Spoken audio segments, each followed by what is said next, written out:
अस्सलाम वालेकुम विद्यार्थी मित्रों,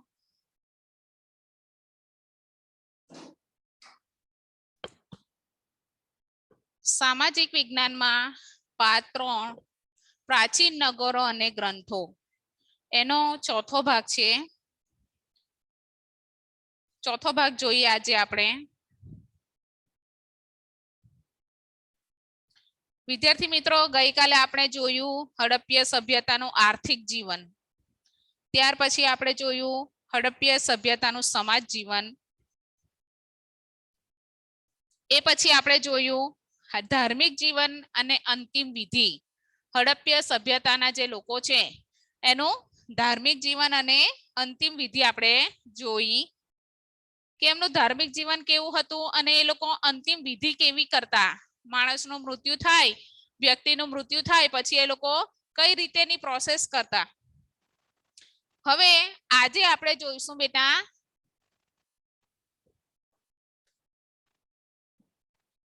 लिपि अने भाषा। आज आपणे शुं जोईशुं? लिपि अने भाषा। शुं जोवानुं छे? लिपि अने भाषा। विद्यार्थी मित्रों, सिंधु खीणनी सभ्यताना जे हड़प्पीय सभ्यताना जे लोको हता एमनी लिपि, लिपि एटले के लखाण। लिपि एटले शुं? लखाण। आज आपणे लखीए छीए ने बधी भाषाओमां, गुजराती, हिंदी, अंग्रेजी में भाषाओमां जे लखाण लखीए छीए अने एनी भाषा केवी हती? भाषा, बोली। बराबर। जोईए विद्यार्थी मित्रों, सिंधु खीण सभ्यताना अवशेषोमांथी मुद्राओ, मुद्रिकाओ, ताम्रपत्रिकाओ मળી આવેલ છે। તેમના ઉપર કોઈ અણઉકેલાયેલી ભાષામાં, રહસ્યમય ભાષામાં, ઉકેલાયેલી રહસ્યમય ભાષામાં લિપિબદ્ધ લખાણ જોવા મળે છે। જો કે આ લખાણો ટૂંકા છે, માત્રાવાળા અક્ષરો અને જોડાક્ષરો જોવા મળે છે। આ લિપિ ઉકેલવા ઘણા પ્રયત્નો થયા છે, પરંતુ તેમાં હજુ સફળતા મળી નથી। વિદ્યાર્થી મિત્રો, લિપિ અને ભાષા, લિપિ મળી છે, આપણને આયોજનબદ્ધ લખાણ મળ્યું છે, તેમાં માત્રાવાળા અને જોડાક્ષરવાળા અક્ષરો પણ છે, પણ વિદ્યાર્થી મિત્રો એ કઈ ભાષામાં લખાયેલું છે એ અત્યાર સુધી પણ આપણે જાણી શક્યા નથી।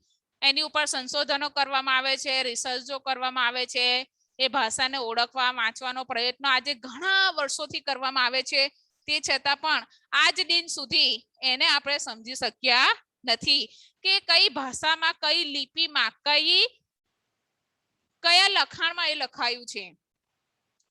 આગળ હવે આપણે જોઈએ ગુજરાતમાં હડપ્પીય સભ્યતાના સ્થળો। આપણો જે ભારત છે, આપણો ભારત દેશ, એ ભારત દેશની અંદર જે આપણો ગુજરાત રાજ્ય છે, ગુજરાત રાજ્ય જેવા ઘણા બધા રાજ્યો છે વિદ્યાર્થી મિત્રો, તો આ ઘણા બધા રાજ્યો પૈકી આપણા ગુજરાતમાં હડપ્પીય સભ્યતાના સ્થળો કયા કયા છે એ આપણે જોવાનું છે। ગુજરાતમાં સુરેન્દ્રનગર જિલ્લામાં રંગપુર, અમદાવાદ જિલ્લામાં લોથલ, રાજકોટ જિલ્લામાં રોજડી જે શ્રીનાથગઢમાં આવેલું છે, કચ્છ જિલ્લામાં દેસલપર, ધોળાવીરા, સુરકોટડા, જામનગર જિલ્લામાં લાખાબાવળ, આમરા, ભરૂચ જિલ્લામાં કીમ નદીના કિનારે ભાગા તળાવ વગેરે પ્રદેશોમાં હડપ્પીય સભ્યતાની નાની મોટી વસાહતો મળી આવી છે। આપણા ગુજરાતની અંદર ઘણા બધા સ્થળ છે કે જ્યાં આ હડપ્પીય સભ્યતાની લોકોની નાની મોટી વસાહતો, નાની મોટી એમની રહેવાની જગ્યા, સ્થળ મળી આવ્યા છે। હવે આપણે આગળ જોઈએ હડપ્પીય સભ્યતાનો અંત। હડપ્પીય સભ્યતાનો અંત જોવાનો છે। ઇતિહાસકારો ધરતીકંપ, પૂર, રોગચાળા કે બાહ્ય આક્રમણના કારણે આ સભ્યતાનો અંત આવ્યો હશે તેવું માને છે। જો કે આજે પણ ઇતિહાસકારો માટે તેનો અંત સંશોધનનો વિષય બની રહ્યો છે. સંશોધનનો વિષય એટલે કે તપાસનો વિષય બની રહ્યો છે. હડપ્પા સભ્યતાનો અંત તો આવ્યો, પણ એનું ચોક્કસ કારણ આજે પણ આપણે શોધી શક્યા નથી.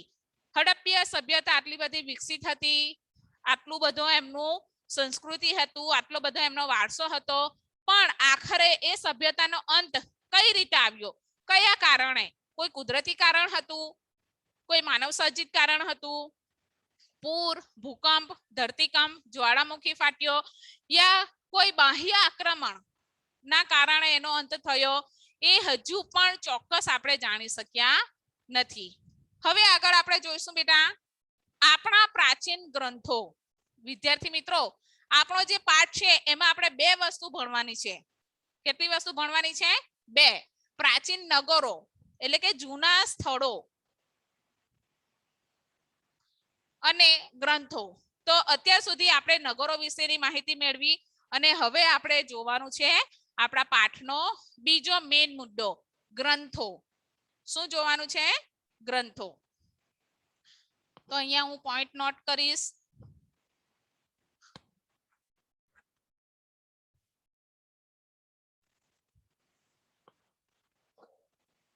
હવે આપણે જોઈશું બેટા આપણા પ્રાચીન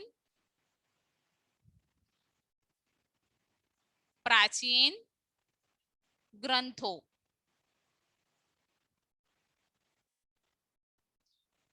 આપણા પ્રાચીન ગ્રંથો હવે આપણે જોઈશું.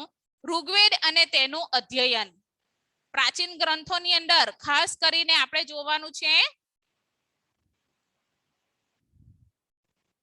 ઋગ્વેદ અને તેનું અધ્યયન. અધ્યયન એટલે કે અભ્યાસ. ઋગ્વેદ અને તેનું અધ્યયન. ગ્રંથોની અંદર ખાસ કરીને આપણે ઋગ્વેદ જોવાનું છે. ઋગ્વેદ જે છે, વેદ કેટલા છે વિદ્યાર્થી મિત્રો? વેદ 4 છે. ઋગ્વેદ, અથર્વવેદ, સામવેદ અને યજુર્વેદ. તો એમાં સૌથી મહત્વનો, સૌથી મોખરે ઋગ્વેદ છે. તો આપણે ઋગ્વેદ જોવાનો છે અને તેનું અધ્યયન, તેનો અભ્યાસ કરવાનો છે. વેદ 4 છે. વિદ્યાર્થી મિત્રો, તમે લીટી કરી શકો, અંડરલાઈન કરી શકો. એક્ઝામમાં પ્રશ્ન પૂછાશે, વેદ કેટલા છે, કયા કયા? તો ઘણો બધો મહત્વનો પોઈન્ટ છે. તમને જ્યાં પણ એવું લાગે કે મારે અંડરલાઈન કરવા જેવી છે તો તમે તમારી રીતે અંડરલાઈન કરી શકો છો. વેદ 4 છે: ઋગ્વેદ, યજુર્વેદ, સામવેદ અને અથર્વવેદ. ઋગ્વેદ એ આપણો પ્રાચીનતમ ગ્રંથ છે. પ્રાચીનતમ એટલે કે જૂનામાં જૂનો, સૌથી જૂનો ગ્રંથ છે. ગ્રંથ એટલે કે કિતાબ, બરાબર છે? મોટી જાડી કિતાબ, મોટું પુસ્તક, જેમાં 10 મંડળોમાં 1028 પ્રાર્થનાઓ, જેને સૂક્ત કહે છે. વિદ્યાર્થી મિત્રો, એક્ઝામની અંદર પરીક્ષામાં સૂક્ત એટલે શું એવો પ્રશ્ન પણ તમને પૂછાઈ શકે છે. તો આજે ઋગ્વેદ છે એમાં 10 મંડળો છે. એ 10 મંડળોની અંદર 1028 પ્રાર્થનાઓ છે, પ્રાર્થના સ્તુતિઓ છે, બરાબર? તો એ જે પ્રાર્થનાઓ છે એને સૂક્ત કહેવામાં આવે છે, તેનો સમાવેશ થાય છે, બરાબર? ઋગ્વેદ એ પ્રાચીન જ્ઞાનનો ભંડાર છે. પ્રાચીન સમયમાં જે જ્ઞાન હતું, જે સત્ય હતું, એની બધી માહિતી આ ઋગ્વેદની અંદરથી આપણને મળી રહે છે. ઋગ્વેદ એ પ્રાચીન જ્ઞાનનો ભંડાર છે. તે પ્રાચીન સંસ્કૃત કે વૈદિક સંસ્કૃત ભાષામાં લખાયેલ છે. વિદ્યાર્થી મિત્રો, આ જે ઋગ્વેદ છે એ કઈ ભાષામાં લખાયેલો છે? પ્રાચીન સંસ્કૃત કે વૈદિક સંસ્કૃત. પ્રાચીન સંસ્કૃત ભાષા જે છે, અત્યારે હાલમાં પણ સંસ્કૃત ભાષા છે. માશાઅલ્લાહ, સંસ્કૃત ભાષા શાળા કોલેજોમાં ભણાવવામાં આવે છે. પણ સૌથી જૂની સંસ્કૃત ભાષા, જેને સૌથી જૂના કાળની વૈદિક ભાષા, વૈદિક સંસ્કૃત પણ એને કહેવામાં આવે. તો આ જે ઋગ્વેદ છે, આ ઋગ્વેદ એ ઋગ્વેદ પ્રાચીન સંસ્કૃત કે વૈદિક સંસ્કૃત ભાષામાં લખાયેલ છે. ઋગ્વેદના માધ્યમથી આર્યોના રાજકીય, સામાજિક, આર્થિક અને ધાર્મિક જીવનનો પરિચય મળે છે. આપણા ભારતમાં જે આર્યો આવેલા, આર્ય પ્રજાતિના લોકો, તો એ આર્યો જે હતા, આર્ય પ્રજાતિના જે લોકો હતા, એમનું રાજકીય વ્યવસ્થા, એમનું સામાજિક જે પણ કંઈ હોય, આર્થિક, સામાજિક જે પણ પાસું હોય એ પાસું, ધાર્મિક એમનું જીવન, આર્યોનું ધાર્મિક જીવન શું હતું, એમના ધર્મ વિશે આપણને આ ઋગ્વેદની અંદરથી માહિતી મળી આવે છે. ઇતિહાસકારો, પુરાતત્વવિદો ઇતિહાસ જાણવા માટે પ્રાચીન અવશેષોની સાથે ઋગ્વેદનો અભ્યાસ પણ કરે છે. ઋગ્વેદના કેટલાક સૂક્તો સંવાદ સ્વરૂપે છે. ઋગ્વેદની અંદર કેટલુંક લખાણ સંવાદ રૂપે છે. સંવાદ એટલે કે આપણે એકબીજાની સાથે વાતચીત કરતા હોઈએ એ રીતેનું લખાણ પણ ઋગ્વેદની અંદર જોવા મળે છે. તો આ જે ઇતિહાસકારો છે એ લોકો કંઈ પણ સંશોધન કરતા હોય જે પણ વિષયમાં, તો એ લોકો એવું નહીં કે જે તે વસ્તુ પુરાવા યા અવશેષો મળે એના આધારે જ એ લોકો રિસર્ચ કરે, નહીં, પણ એ લોકો આ ઋગ્વેદનો પણ અભ્યાસ કરતા. કે ઋગ્વેદનો અભ્યાસ એટલા માટે કરવામાં આવતો કે ઋગ્વેદની અંદર પ્રાચીન માહિતી મળેલી છે. આગળ જોઈએ, ઋગ્વેદમાં પ્રજાકીય જીવનના ઉલ્લેખો જોવા મળે છે. ગણ, સભા, સમિતિ જેવી રાજકીય સંસ્થાઓની માહિતી ઋગ્વેદમાં છે. સભા સમિતિની સરખામણીમાં નાની સંસ્થા હતી. સભા જે છે એ સમિતિની સરખામણીમાં એક નાની સંસ્થા હતી. તેમાં રાજ્યના મુખ્ય આગેવાનો બેસતા અને રાજ્યના અગત્યના પ્રશ્નોની ચર્ચા થતી તથા ન્યાય અપાતો. સમિતિ વિસ્તૃત સંસ્થા હતી. વિસ્તૃત એટલે કે મોટી, વિસ્તૃત એટલે કે સમિતિ કેવી સંસ્થા હતી? મોટી સંસ્થા હતી. તો આજે મોટા મોટા પ્રશ્નો હોય, રાજ્યના મોટા મોટા આર્થિક, સામાજિક જે પણ પ્રશ્નો હોય એની ચર્ચા, વિચારણા, એની બેઠકો આ સંસ્થામાં થતી. કઈ? સમિતિ સંસ્થામાં થતી. સમિતિ વિસ્તૃત સંસ્થા હતી જે રાજાની ચૂંટણી કરતી. રાજાની ચૂંટણી પણ આ સંસ્થાના આગેવાનો, જે કાર્યકરો હોય એમના દ્વારા કરવામાં આવતી. રાજાને મદદ કરવા સેનાધ્યક્ષ અને પુરોહિતોની નિમણૂક થતી. રાજાનું એક કાર્ય ગણવેષણા પણ હતું. ગણવેષણા એટલે યુદ્ધ. ગણવેષણા એટલે યુદ્ધ. રાજાનું ઘણું મોટું કામ હોય છે બેટા. એક રાજા હોય, કોઈ રાજ્યનો રાજા, તો બસ એનું એક જ કામ નથી હોતું કે બસ રાજાના સ્થાન પર બેસી રહેવું. આખા રાજ્યની હરેક નાનામાં નાનીથી મોટામાં મોટી વસ્તુની જવાબદારી, જિમ્મેદારી એ રાજાની હોય છે. રાજાનું પદ ખૂબ જ જવાબદારી ભર્યું હતું. તો આજે રાજાનું એક સૌથી મહત્વનું કાર્ય શું હતું? ગણવેષણા. તો ગણવેષણા એટલે શું? યુદ્ધ. કે રાજા જે હોય એને આરામથી મહેલમાં ના બેસવાનું હોય, એને યુદ્ધના સમયે રણભૂમિમાં પણ દોડીને જવું પડતું. ઋગ્વેદમાં રાવી નદીના કિનારે 10 રાજાઓ વચ્ચે થયેલા યુદ્ધનો ઉલ્લેખ પ્રાપ્ત થાય છે. ઋગ્વેદ જે છે એ ઋગ્વેદની અંદર રાવી નદીના કિનારે 10 રાજાઓની વચ્ચે એક યુદ્ધ થયેલું. તમે વિચાર કરો કે યુદ્ધ કેવું ભયાનક હશે. 10 રાજાઓ, આમ નોર્મલ જોવા જઈએ તો 2 રાજાઓ વચ્ચે યુદ્ધ થતું હોય આમને સામને, પણ આ તો 10 રાજાઓ વચ્ચેનું યુદ્ધનો ઉલ્લેખ પણ આ ઋગ્વેદની અંદર જોવા મળે છે. ઋગ્વેદમાં આર્યોના સામાજિક જીવન વિશે માહિતી મળે છે. સમાજનું એકમ કુટુંબ હતું. સમાજનું જે એકમ, નાનામાં નાનું એક શું કહેવાય? નાનામાં નાનું ગણ, બરાબર, એને એકમ કહેવાય. તો સમાજનું નાનામાં નાનું જે પાયો હતો એ એકમ હતો શું? કુટુંબ. સમાજનું એકમ કુટુંબ અને પિતૃ પ્રધાન અને સંયુક્ત કુટુંબ વ્યવસ્થા હતી. જુઓ, કુટુંબ તો હતું જ, નાનામાં નાનું એકમ કુટુંબ, અને કુટુંબમાં પણ પિતૃ પ્રધાન કુટુંબ. આજે પણ આપણે જોઈએ છીએ વિદ્યાર્થી મિત્રો કે માતૃ પ્રધાન નહીં, પણ આપણા ભારતની જે સમાજ વ્યવસ્થા છે એ પિતૃ પ્રધાન છે. પુરુષોનું વધારે વર્ચસ્વ હોય છે અને સમાજમાં સંયુક્ત કુટુંબ, સંયુક્ત એટલે ભેગા, બરાબર, કાકા મામા, કાકા, મોટા કાકા, દાદા, દાદાના પણ પપ્પા હોય, તો મતલબ કે અત્યારે તમે જુઓ કે નાના નાના કુટુંબ હોય છે, પતિ પત્ની અને એમના બાળકો, કાકા કાકી અલગ રહેતા હોય, મોટા કાકા લોકો હોય એ લોકો અલગ રહેતા હોય, તો આ વિભક્ત કુટુંબ છે. છૂટું કુટુંબ વિભક્ત અને સંયુક્ત એટલે કે ભેગું. પણ પ્રાચીન સમયની અંદર સંયુક્ત કુટુંબની પ્રથા હતી. ભલે ને માણસોની સંખ્યા વધી જાય પણ પરિવારમાં જે રહેવા વાળા માણસ હોય, દાખલા તરીકે એક પતિ પત્ની હોય, એમના 4 બાળકો હોય, તો 4 બાળકો સાદી પછી પણ એમના પત્ની અને એમના બાળકોની સાથે, પોતાના મા બાપની સાથે એક કુટુંબમાં રહેતા હોય છે. આજે પણ આવા સંયુક્ત કુટુંબો જોવા મળે છે, પણ ખૂબ ઓછા. અત્યારે તો પરિસ્થિતિ પ્રમાણે અને જમાના પ્રમાણે વિભક્ત કુટુંબ વધારે જોવા મળે છે, પણ સંયુક્ત કુટુંબ આજે પણ જોવા મળે છે, પણ ખૂબ ઓછા, નહીવત. પણ પ્રાચીન સમયની અંદર સંયુક્ત કુટુંબની પ્રથા હતી. આજે આર્યો હતા એ લોકો પણ સંયુક્ત કુટુંબમાં જ રહેતા હતા.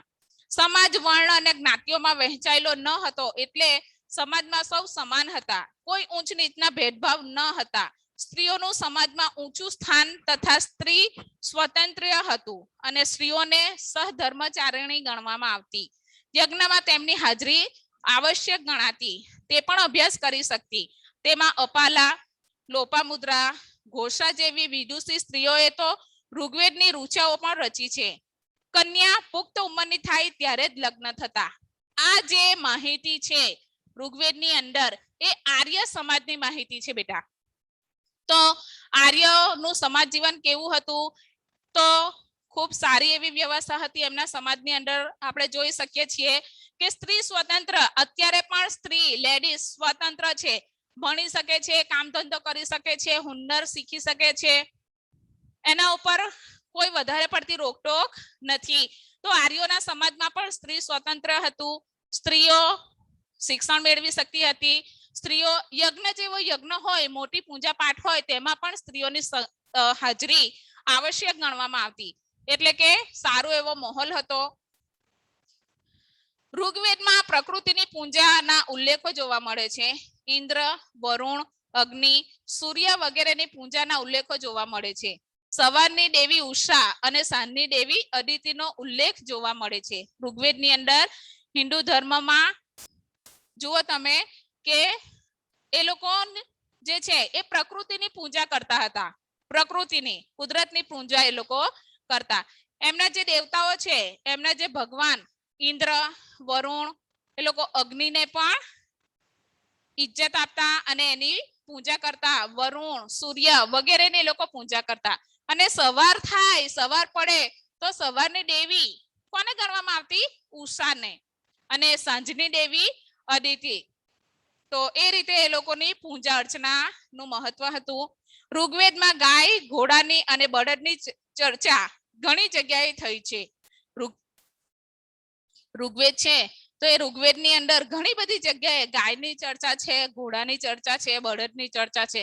વિદ્યાર્થી મિત્રો, આજે પણ આપણે જોઈએ છીએ હિન્દુ ધર્મની અંદર કે પશુઓની પૂજા કરવામાં આવે છે. ગાય જેવી ગાયને પણ એ લોકો માતાનો દરજ્જો આપે છે. તો પ્રાચીન સમયથી જ આ જે હિન્દુ સંસ્કૃતિ છે, આર્ય સંસ્કૃતિ છે, એમની ધાર્મિક લાગણીઓ આ પશુઓ સાથે પણ જોડાયેલી છે બેટા. ઋગ્વેદમાં ગાય, ઘોડાની અને બળદની ચર્ચા ઘણી જગ્યાએ થઈ છે. ઋગ્વેદમાં અન્ય પશુઓની સરખામણીમાં ઘોડાનો સૌથી વધુ ઉલ્લેખ જોવા મળે છે.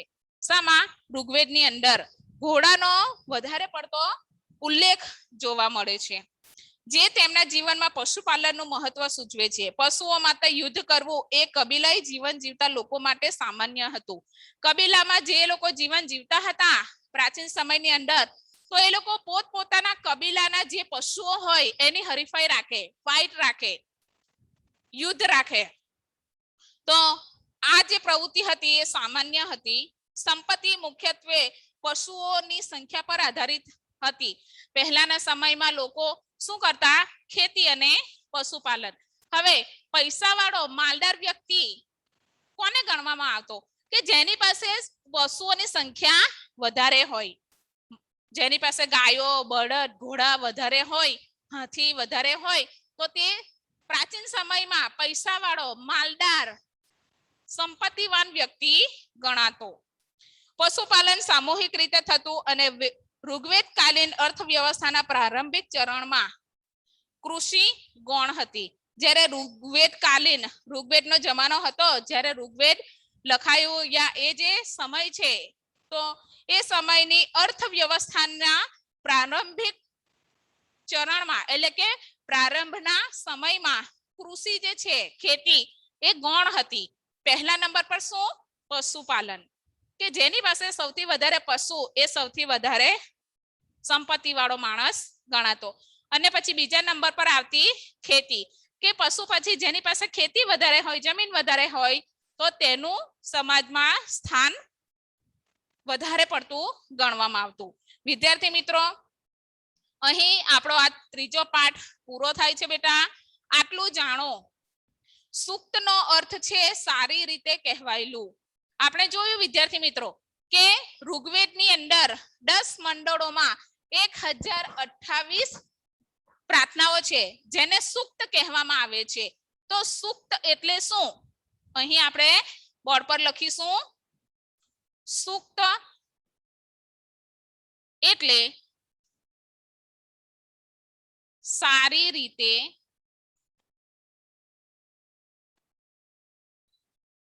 કહેવાયેલું. સૂક્ત, સૂક્ત એટલે શું? સારી રીતે કહેવાયેલું. સૂક્તનો અર્થ એનો મતલબ થાય છે કંઈ પણ વસ્તુ સારી રીતે કહેવાયેલી હોય એને સૂક્ત કહેવામાં આવતું. વિદ્યાર્થી મિત્રો, અહીં આપણો પાઠ પૂરો થાય છે. ઓકે, જઝાકલ્લા, થેન્ક યુ.